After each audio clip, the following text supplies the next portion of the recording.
Как вы знаете, 2019 год указом главы Республики Айсена Николаева объявлен в Республике годом консолидации. И очень символично, что в этот год откроет проект Дома дружбы народов интернациональный Новый год буквально сегодня. Более подробно об этом проекте сегодня нам расскажет Ирина Стрекаловская, руководитель Центра национальных культур Дома дружбы народов имени Кулаковского, Валентина Акимова, председатель Совета старейшин Юкагирского народа, и Надежда Парпаева, председатель Бурятского молодежного совета «Наран». Доброе утро. Доброе утро. Расскажите, пожалуйста, что из себя представляет этот проект «Интернациональный Новый год»? Ну, еще раз доброе утро, многонациональная наша республика. Интернациональный Новый год – это традиционное мероприятие Дома дружбы народов. И в этом году она приурочена к году консолидации в Республике Саха-Якутия и 25-летию общественного движения Ассамблея народов Республики Саха-Якутия. Но сегодня соберутся все национально-культурные объединения, которые действуют в городе Якутске. Прямо по рядам они будут сидеть в национальных костюмах. И в первой части мы посмотрим музыкально-хореографическую композицию «Мы вместе» с танцами, с песнями народов, проживающих в нашей республике. Во второй части вечера у нас проводится тоже традиционное награждение лучших проектов прошлого года, 2018-го.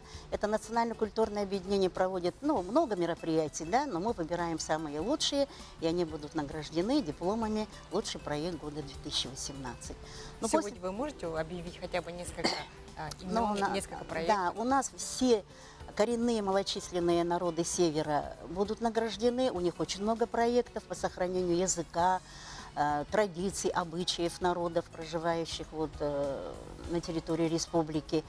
Потом среди славянских народов у нас русская община будет награждена за проект «Детский фольклорный фестиваль имени Людмилы Герасимовны Медведевой».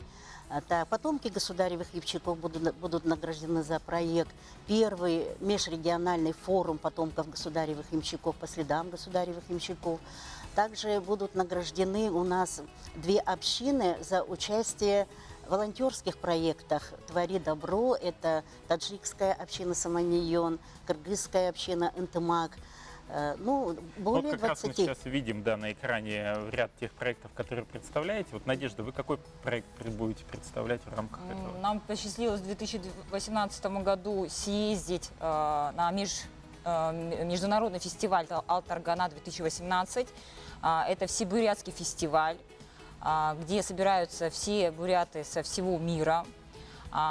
Проводится он раз в 2 года. И мы не только как зрители туда поехали, но мы как участники поехали. И представляли именно нашу республику там. Хоть и в делегации в количестве 15 человек, но мы все равно там были. Мы представили наш детский вокальный ансамбль «Наране Туя», с которой исполнили 2 песни. И тоже все были довольны, что очень, участники были от 4 лет у нас. То есть самые участники в возрасте 4 лет. Валентина, а мы знаем, что в этом году Ассоциация коренных малочисленных народов Севера исполняется 30 лет. Какие мероприятия вы задумали в рамках юбилея? Конечно, для нас, для малочисленных народов, этот год особенный. Уже 30 лет, как мы практически работаем общественной деятельностью, да, которая направлена на развитие и сохранение языка и культуры. Так. И, конечно же, в этом году запланировано очень много мероприятий. Это уже в марте уже начнутся съезды, это форумы. И с этого времени уже День родного языка, который практически будет в феврале месяце, да, то есть практически все мероприятия этого года будут направлены как раз на юбилейную дату.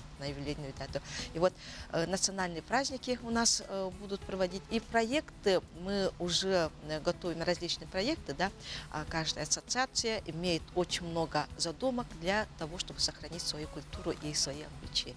В этом плане, конечно, мы... Спасибо большое за то, что подошли к нам в студию. Хочется пожелать, чтобы в год консолидации дружба народов всегда была приоритетом и объединяла инициативных и активных граждан всех национальностей. Удачи вам и отличного настроения. Приходите к нам еще.